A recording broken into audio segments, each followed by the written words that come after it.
Bueno, y vamos a continuar ahora con el bloque biográfico, el tan esperado bloque biográfico, que estamos hablando de un joven judío denominado Daniel, y que lo dejamos en el último programa, en el último bloque, que ya estaba instalado en Babilonia, ya había sido llevado en el cautiverio y ya había sido también seleccionado junto a otros muchachos por el eunuco Aspenas, uno de los principales del rey Nabucodonosor. Y lo encontramos a Daniel en esa situación justamente, aprendiendo de las artes, las ciencias, la lengua de los caldeos, y perfeccionándose y aprendiendo sobre eso, porque iba a estar ante el rey y había sido seleccionado por el rey.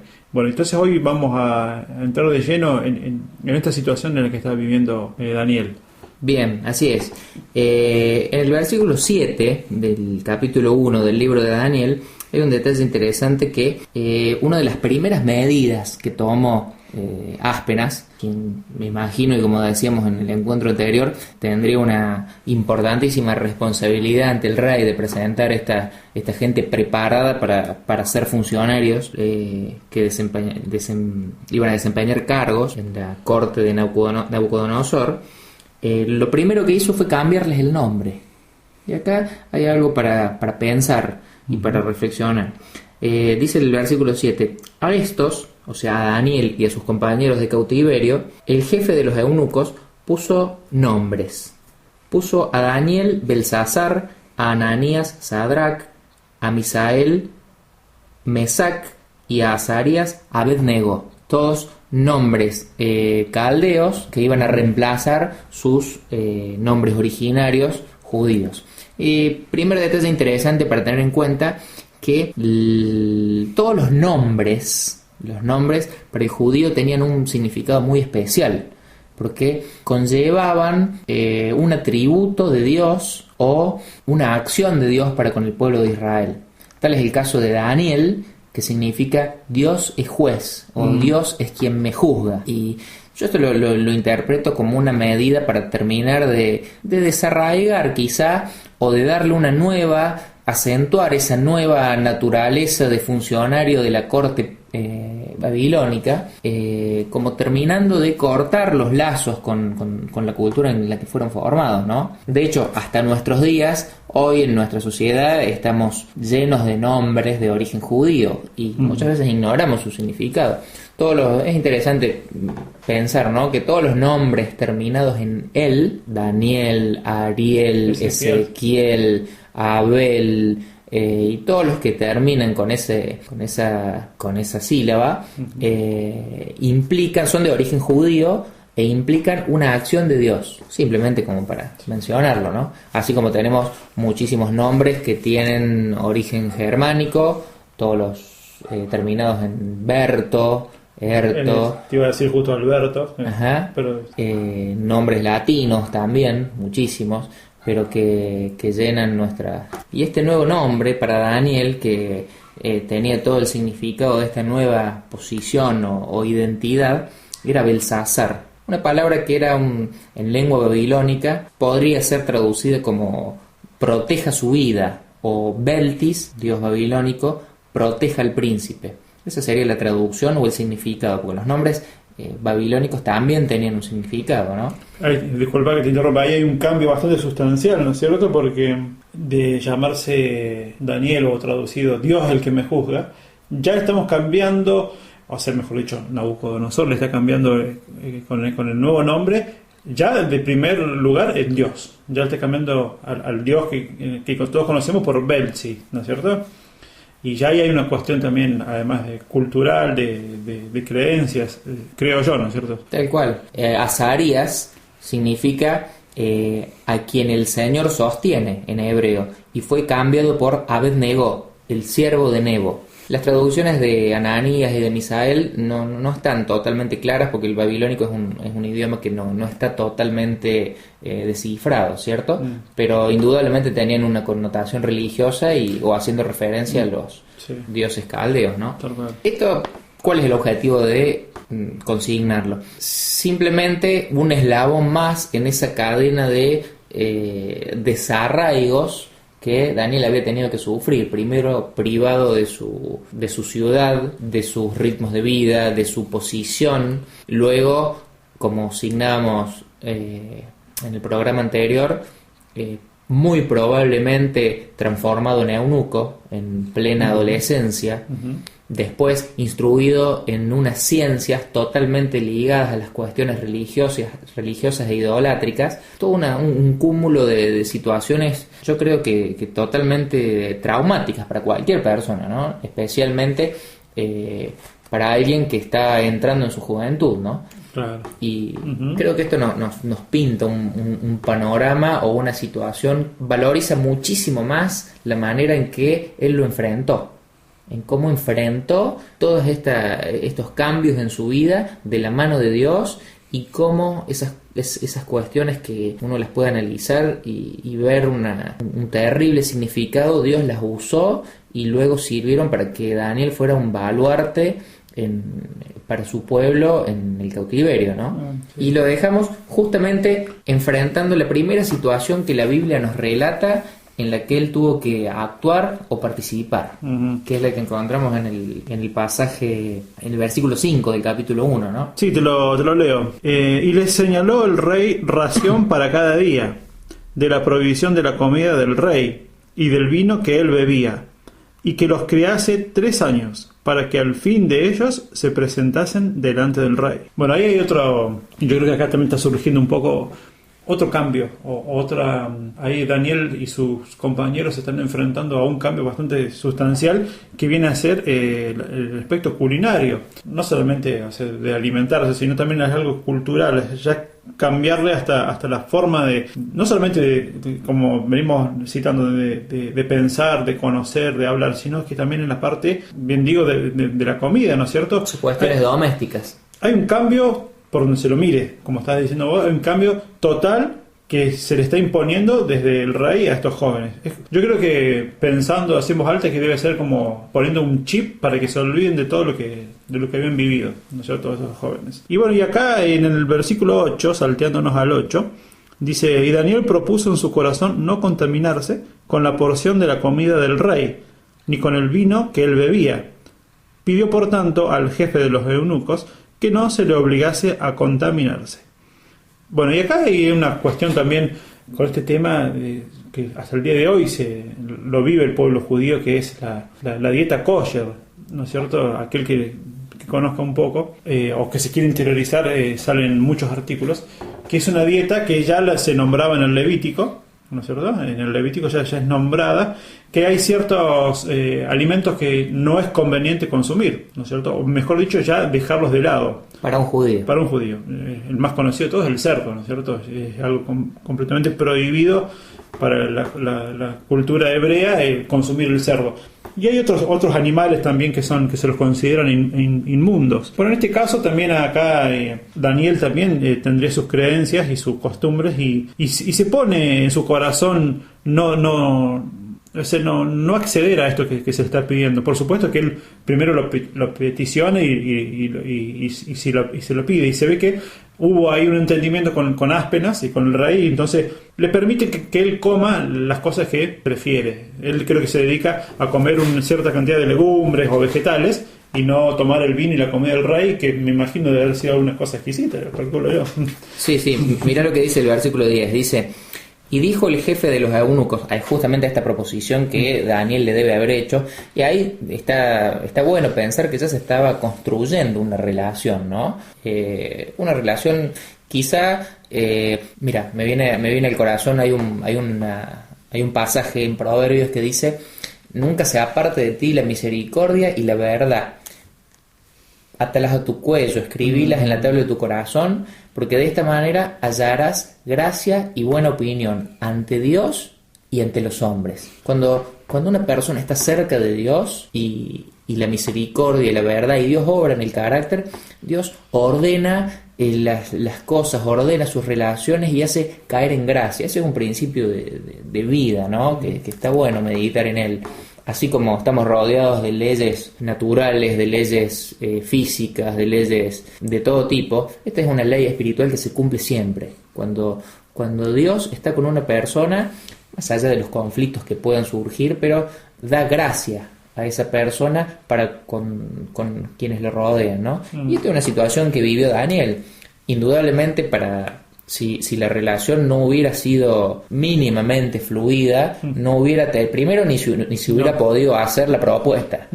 Y segundo, no hubiera sido ni hubiera merecido siquiera la explicación que Áspenas, principal funcionario de Nabucodonosor, le da. Está bueno entender esto, ¿no? Que Daniel hizo esa propuesta de decir, mira, yo no me quiero contaminar con esto.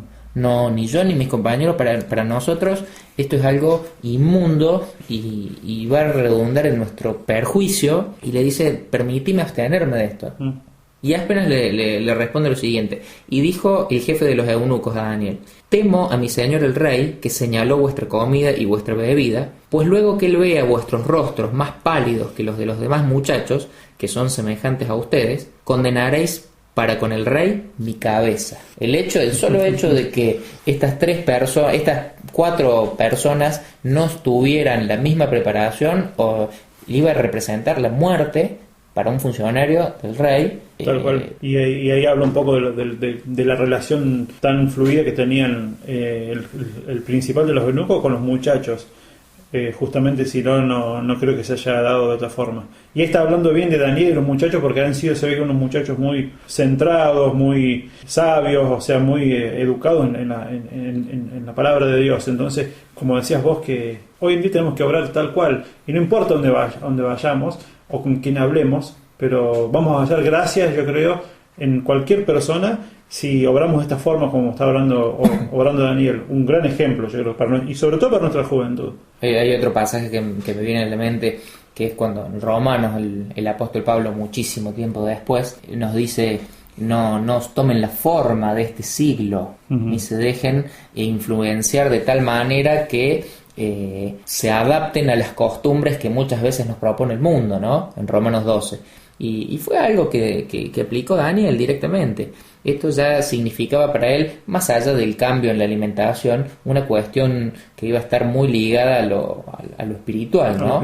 No lo veamos como algo externo desde nuestro punto de vista occidental, ¿no? Justamente lo que nombraba recién, con este tema de la dieta kosher. No solamente influye sobre el aspecto cultural de las costumbres hebreas, sino también sobre el espiritual. Está muy relacionado la parte culinaria con la parte espiritual, es decir, culinaria en el sentido de aquello que es comestible, ¿no es cierto? Y esta dieta kosher que hasta el día de hoy se practica, ¿no es cierto? No solamente en el pueblo judío, sino en la diáspora también, o sea, en todos los judíos que están repartidos por el mundo. Habla de esto, de que hay ciertos alimentos que son prohibidos, justamente, porque espiritualmente, y me viene al caso un conocimiento que tengo de que, por ejemplo, bueno, todos sabemos que Argentina es uno de los principales exportadores de carne bovina. Bueno, y justamente acá he tenido la oportunidad de conocer frigoríficos, por la cuestión de donde yo trabajo, ¿no es cierto? Donde vienen exclusivamente carniceros hebreos, ¿no es cierto? Los manda el país, la nación hebrea, a faenar su propia carne. Porque ellos tienen una costumbre de desangrar muy bien el animal.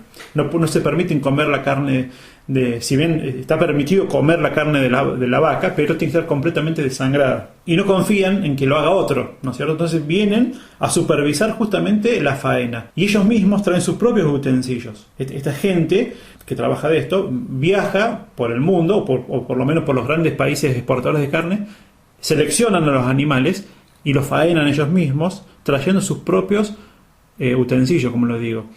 Y no consumen toda la parte del animal, sino que consumen de la mitad para adelante. Le está prohibido, por así decirlo, comer las partes traseras de los animales. Ahí donde más rico es, donde la carne más tierna está, ¿no es cierto? Pero bueno, justamente ellos lo tienen prohibido. Entonces esto es un poco lo que quería nombrar o retrotraerme, ¿no es cierto?, a esta historia de Daniel, y explicar un poco por qué es esto de la dieta kosher, ¿no es cierto?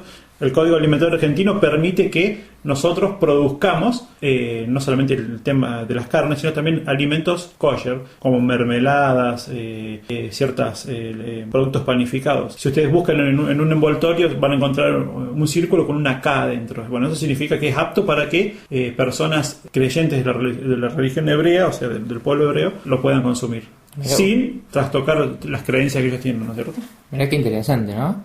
Muy. Entonces, la propuesta que Daniel le hace con respecto a esta alimentación es la siguiente. Está en el versículo 12. Dice: mira, te ruego que hagas la prueba con tus siervos por 10 días y nos den legumbres de comer y agua de beber. Compara luego nuestros rostros con los rostros de los muchachos que comen la ración de la comida del rey, y haz después con tus siervos según veas. Dice: y consintió pues con ellos en esto, y probó en ellos 10 días. Esta sola afirmación que nos da la palabra de Dios ya implica y nos da un dato muy significativo de la relación que existía entre Daniel, Sadrach, Mesach, Abednego, ya utilizando sus nombres caldeos, con Áspera. Se estaba jugando la cabeza. Literalmente se estaba jugando la cabeza, pero accedió. Y dice el versículo 15: y al cabo de los 10 días pareció el rostro de ellos mejor y más robusto que el de los otros muchachos que comían la porción de la comida del rey. Acá ya empezamos a ver el apoyo sobrenatural de Dios para con Daniel, ¿no? Sí, sí. Sí, excelente, Daniel. La verdad que esto que estás diciendo es muy constructivo, y es cuando en este momento, en esta parte de la vida, de la historia justamente del profeta Daniel, es cuando se ve la mano de Dios obrando ya sobre este muchacho. Y que bueno, tenemos muchos temas más para tocar en el próximo programa, en el próximo bloque biográfico, y vamos a seguir desarrollando la vida de Daniel. Y bueno, y vamos a hablar ya cómo Dios obra fuertemente con Daniel y sus amigos, y cómo ya el rey Nabucodonosor lo empieza a utilizar para hacer lecturas sobre sueños que nadie hasta ese momento podía haber dado en la tecla tanto como Daniel. Pero ¿por qué? Porque Dios está atrás de él. Así que, y una reflexión es que Dios nos ayuda siempre, nunca nos deja, y ante toda adversidad su mano se ve y está firmemente, más que nunca, ayudándonos y palmándonos para decirnos: adelante, yo soy tu fortaleza y yo soy tu roca. Bueno, lo dejamos con un tema musical y los saludamos desde aquí, saludando también a nuestra editora Erika. Un fuerte abrazo y beso, y bueno, nos esperamos. Disfruten esta pieza musical. Que Dios los bendiga. Chao.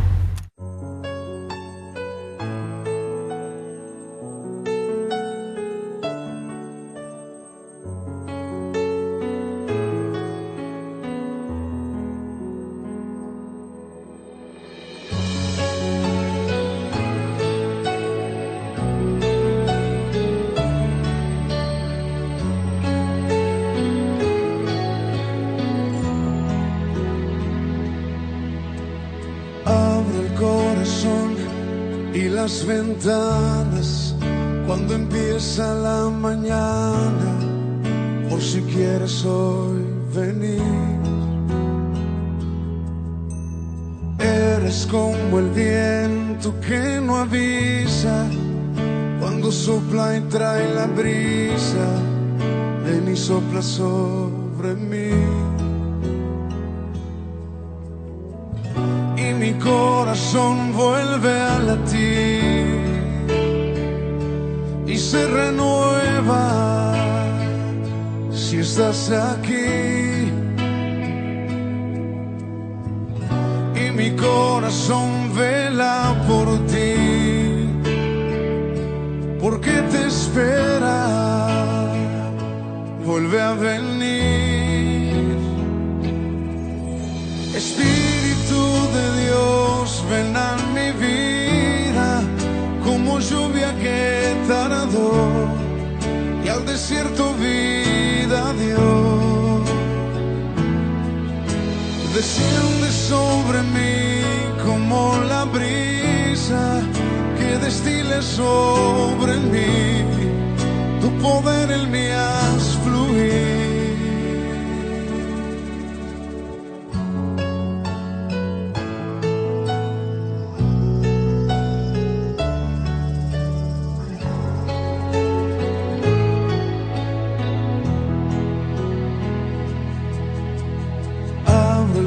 corazón y las ventanas cuando empieza la mañana, por si quieres hoy venir.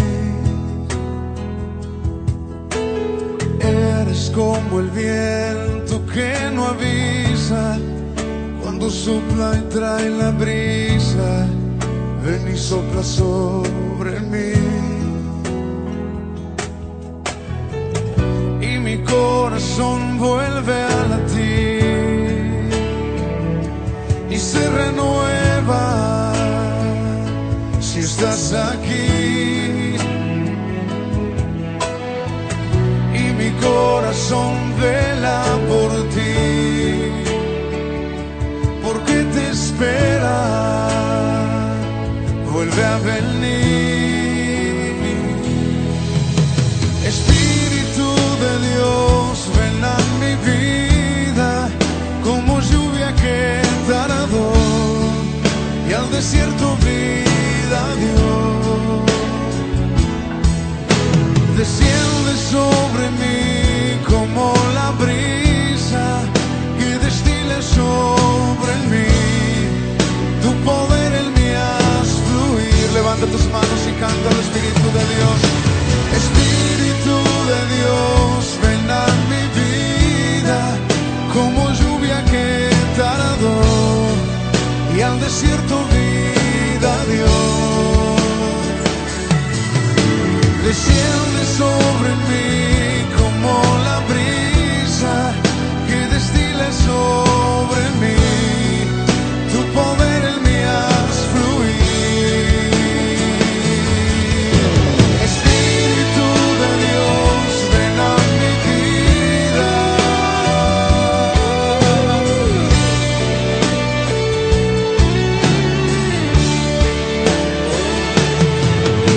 Desciende sobre mí como la brisa.